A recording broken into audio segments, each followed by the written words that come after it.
안녕하세요. 닥터 MBC 목서윤입니다. 흔히 임플란트는 심는 게 절반, 관리가 절반이라고 하는데요. 성공적인 임플란트 시술을 위해서는 그만큼 관리가 중요하다는 얘기겠죠. 오늘은 임플란트 시술 후의 관리에 대해 미르치과 정회웅 원장과 함께 이야기 나눠보겠습니다. 건강보험 적용이 확대되며 임플란트를 시술하는 환자가 늘고 있습니다. 그러나 아무리 좋은 재료와 방법으로 시술을 해도 사후 관리를 제대로 하지 않으면 제대로 된 치료 효과를 누리기 어렵다고 하는데요. 임플란트 시술 후의 관리에 대해 치의학 박사 정회웅 원장과 함께 알아봅니다.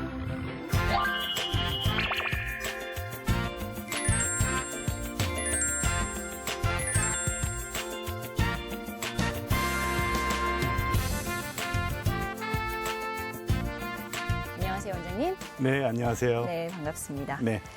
보통 임플란트는 치료하고 난 후에 성공률이 높아서 사람들이 사후 관리에 대해서는 크게 신경을 쓰지 않는 것 같은데 네. 실제로는 어떤가요? 네, 실제 진료실에서 환자들 보면 시술을 하면 말씀하신 대로 일본 논문을 통해서 보게 되면 15년 누적 생존율이라고 그래서 네. 통계적으로 93.2% 정도 이렇게 보고를 하니까 15년 동안에 그 정도 유지가 되면 낮은 수치가 아니죠. 그래서 시술하고 나면 뭐 건강하게 잘 유지가 되는구나 이렇게 생각해서 관리적인 측면이 조금 소홀한 부분이 있지 않나 싶고요.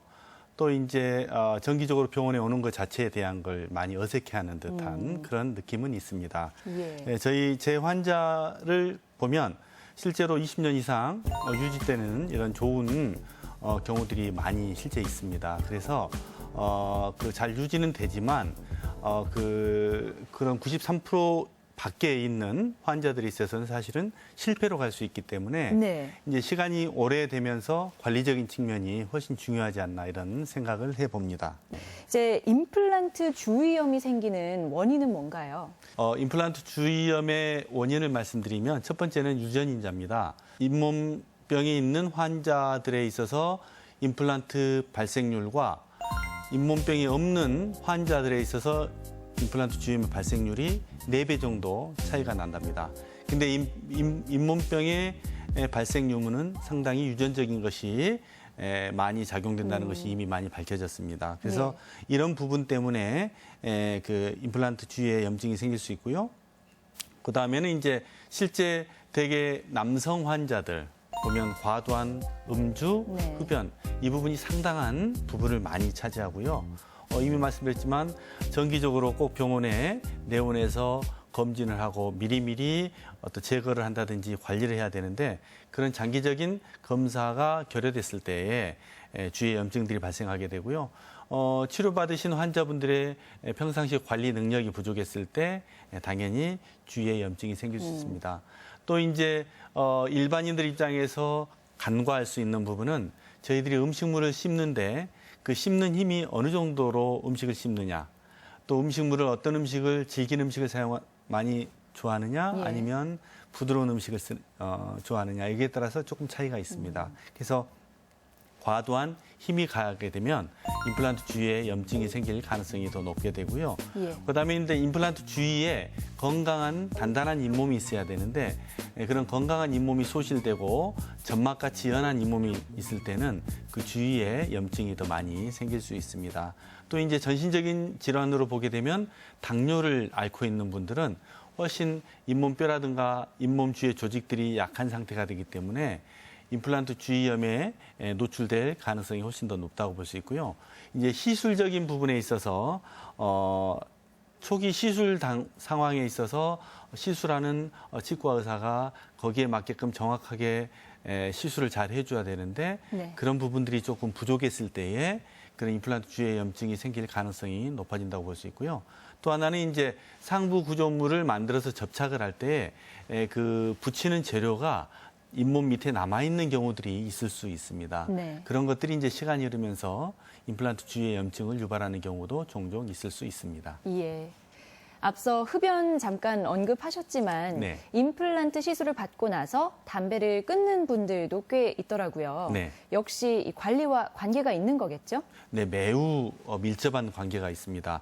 실질적으로 흡연 환자에서 임플란트 주위염이 발생되는 그런 위험성이 3.6에서 6.6배까지 이렇게 된다고 보고를 하고 있고요. 실제로 저희가 이제 건강보험심사평가원에서 네. 통계 자료를 뽑은 걸 보게 되면 지난해 흡연으로 인해서 병원을 찾은 분들이 28만 명 정도 된답니다. 우리나라에서. 근데 거기에서 보게 되면 임플란트와 연관돼서 보게 되면 임플란트 실패율이 23.1% 정도 더 발생률이 증가되는 이런 통계를 보고하고 있는 걸 보면 흡연과는 임플란트 주위에 염증이 생기는 것과는 아주 밀접한 관계가 있다고 저희들이 생각할 수 있죠. 네.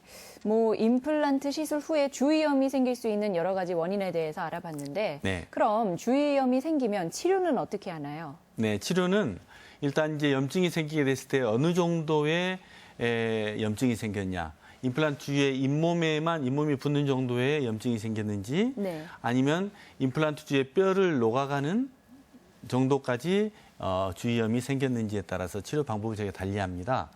일상적으로는 환자분이 잘 이해하고 노력을 하신다면 어떤 그 외과적인 수술적인 방법 아니고서도 저희들이 간단하게 저희들이 병원에서 그 치간 칫솔 사용법을 권하고 있는데요. 네. 그런 치간 칫솔법을 자연 치아에 사용하는 치간 칫솔법과 다르게 임플란트 주위에 조금 더 잇몸에 깊게 넣어서 병원에서 저희들이 권하는 뭐 여러 가지 그 헥사메딘이란 이런 그 약재가 함유된 그 용액을 묻혀서 잘 닦아주면 생각보다 그런 염증이 효율적으로 조절이 되는 경우들이 많이 있습니다. 그래서 이런 경우 저희들이 비외과적인 치료법이라고 이렇게 이야기를 하고요. 네. 이제 그보다 조금 더 진행이 되는 경우에는 저희들이 이거는 이제 평상시에 자연 치아에 저희들이 스케일링이라는 표현을 쓰죠. 예. 치아 주위에 치석들을 제거하는 이런 치료를 하는데 임플란트 주위에는 저희들이 새로운 기계가 이제 준비가 돼서 임플란트를 둘러싸고 있는 잇몸을 약간 벌려주면서 그 소디움 바이카보네이트라는 네. 그런 그 파우더를 쏴서 임플란트 주위에 끼어 있는 찌꺼기라든가 세균들을 빼내주는 이런 시술을 해주게 되면 이런 임플란트 주위 염증이 생길 확률이 매우 낮아지게 됩니다. 너무 이제 진행이 심하게 됐을 때는 저희들이 부득이하게 수술적인 접근법을 이제 활용하게 되는데요. 이런 치료법은 그 잇몸 수술과 유사합니다. 마취 후에 잇몸을 절개하고 잇몸을 열고 그 식은면에 있는 치석들을 다 제거하듯이 역시 임플란트 주위에 있는 그 치석들을 깨끗하게 제거하고 그다음에 다시 꼬매주거나 또 조금 더 심하게 진행이 된 이런 경우들은 이제 너무 임플란트 주위에 뼈가 많이 녹아 있다든지 이런 경우는 그 임플란트가 기능을 하기가 불가능하다고 판단이 되는 경우가 있습니다. 네. 그런 경우는 임플란트를 제거하고 임플란트 다시 거기에 식립하면서 이제 주위에 뼈가 많이 녹아 있기 때문에 또 뼈 이식도 해서 다시 임플란트를 재건해주는 이런 치료까지도 하기도 하죠. 그래서 이제 다시 회복해 주지만 사실은 미리 관리를 하게 되면 이런 수술적인 치료를 받으면 굉장히 힘들잖아요. 네. 여러 가지로. 그래서 예방적으로 접근하는 것이 가장 중요하고 효율적일 것 같습니다. 예. 오늘 이 시간에는 치의학 박사 정회웅 원장과 함께 임플란트 시술 후 관리 방법에 대해 알아봤습니다. 오늘 말씀 고맙습니다, 원장님. 네, 감사합니다.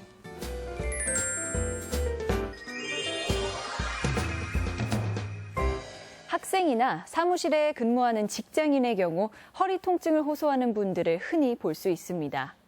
오래 앉아 있는 것만으로도 허리 뼈에 무리가 가는데 자세마저 좋지 않다면 허리에 부담이 가고 또 통증이 생기는 건 어찌 보면 당연한 일이겠죠. 또 이런 허리 통증이 계속되다 보면 디스크는 아닐까 걱정을 하게 되는데요. 허리 통증에는 아주 다양한 원인이 있다고 합니다. 그래서 오늘 이 시간에는 전주우리병원 김재엽 원장과 함께 허리 통증의 다양한 원인에 대해 알아보겠습니다. 운동을 열심히 해도 문제, 안 해도 문제가 생기는 요통. 감기만큼 흔한 질환 요통 누구나 겪을 수 있습니다.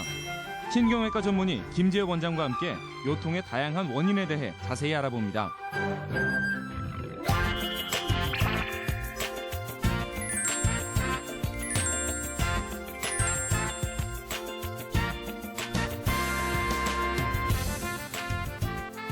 안녕하세요, 원장님. 네, 안녕하세요. 네. 보통 이제 사람들은 요통하고 허리 디스크를 뭐 같은 거라고 생각을 하는데 실제로는 다른 거죠. 네, 사실은 요통은 병이라기보다는 하나의 증상이죠. 그러니까 네. 근데 이상하게 우리나라 사람들은 특히 그런 경향이 많은데요.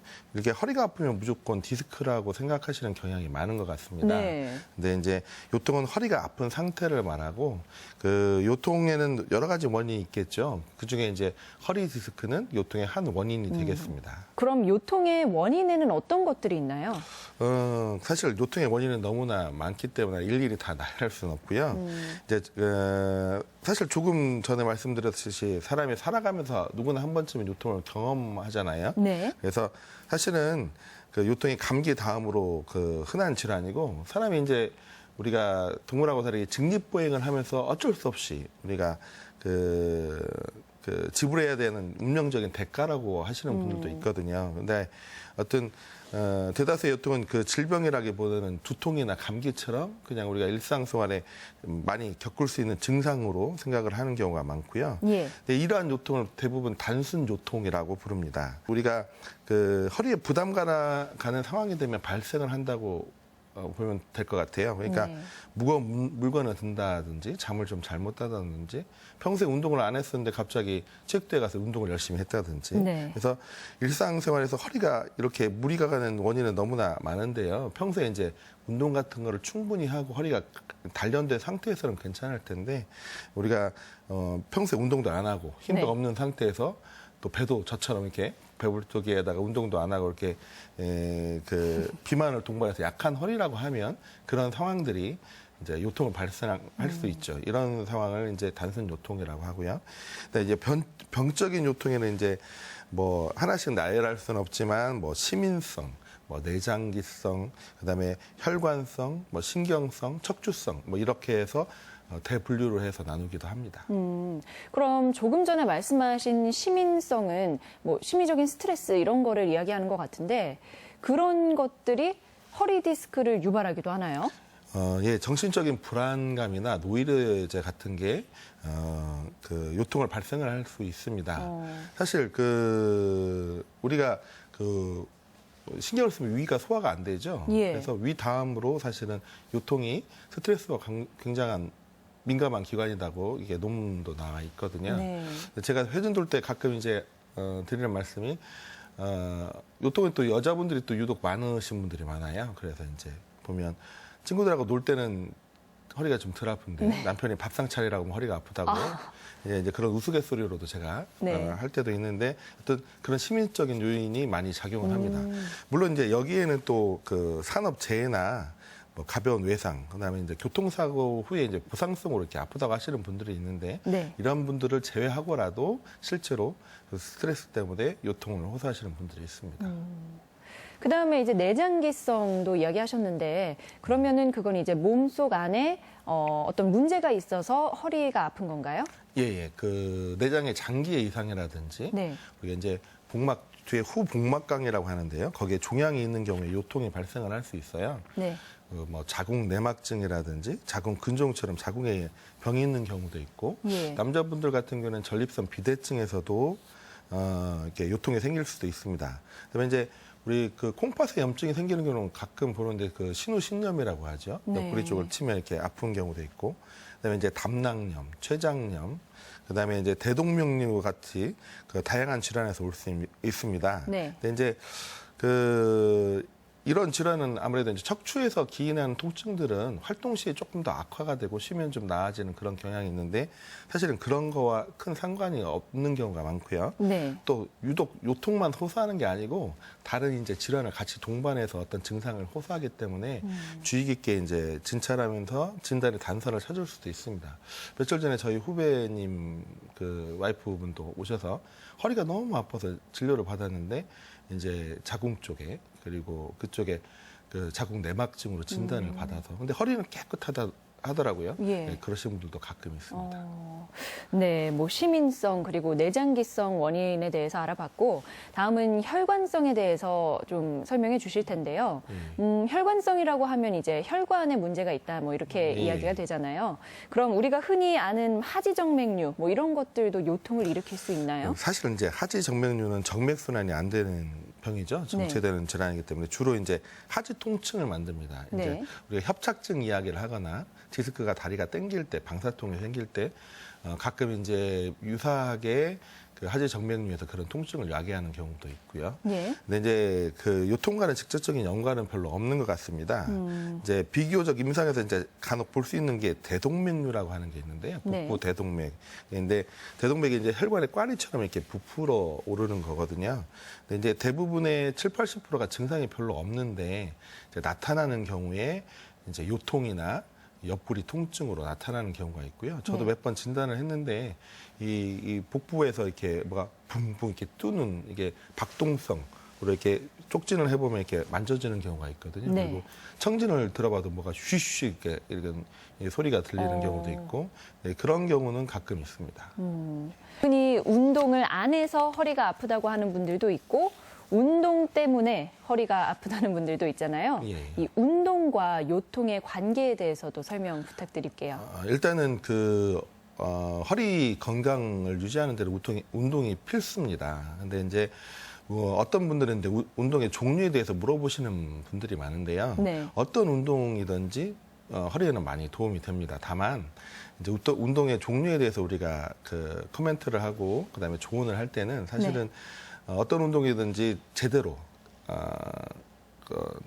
좋은 방법으로 그다음에 알맞은 방법으로 알맞은 강도로 하면 모두 다 좋을 텐데 사실은 운동 요령을 잘 모르거나 함부로 하게 되면 다칠 수 있는 확률이 많은 운동들이 있어요. 네. 뭐 준비 운동도 안 되는 상태에서 뭐 갑자기 그 골프 채를 휘두른다든지 네. 뭐 그런 것들은 지양해야 될 것이거든요. 그래서 그런 의미로 본다고 하면 이제 수영이나 그런 것들을 자꾸 이렇게 권하는 이유가 일단 부력에 의해서 무게가 많이 줄고 사실은 운동 요령이 별로 없더라도 다칠 만한 확률이 별로 없거든요. 네. 물론 그 수영이나 그런 것들도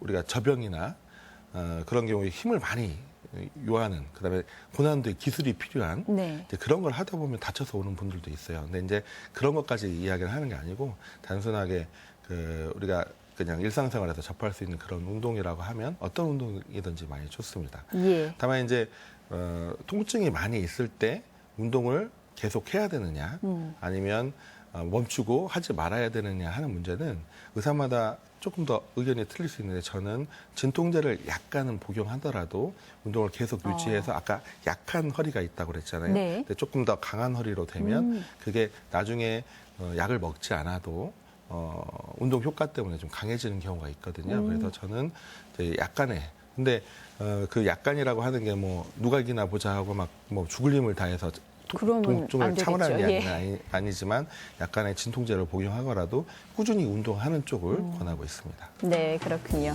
오늘 이 시간에는 신경외과 전문의 김재엽 원장과 함께 허리 통증의 다양한 원인에 대해 알아봤습니다. 오늘 말씀 고맙습니다. 예, 감사합니다.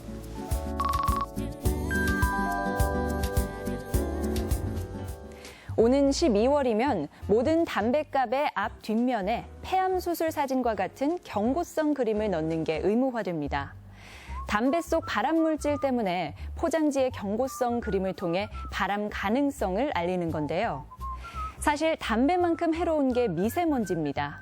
세계보건기구는 미세먼지도 1급 발암 물질로 지정을 하고 위험성을 경고하고 나섰는데요. 눈에 보이지는 않지만 건강에 심각한 해를 끼치는 미세먼지는 침묵의 살인자로 불리기도 합니다. 평소 호흡기가 약한 사람들은 봄이 반갑지만은 않은데요. 봄과 함께 찾아온 꽃가루며 황사, 게다가 최근에 심각해진 이 미세먼지까지 호흡기에 심각한 영향을 미치기 때문입니다. 미세먼지 농도가 나쁜 날이면 외출을 삼가라는 예보가 뉴스를 통해 전해지는데요. 이런 예방책이 현실적이지 않게 들릴 수도 있지만 미세먼지는 좋은 수준에서도 생각보다 훨씬 건강에 해롭고 심각하다고 합니다. 호흡기 질환자들은 외출에 주의를 하고 또 마스크와 안경, 모자 등을 착용해서 미세먼지에 직접 노출되는 일을 최대한 줄이는 노력이 필요합니다. 제가 준비한 소식은 여기까지입니다. 저는 다음 주 이 시간에 다시 찾아뵙겠습니다. 고맙습니다.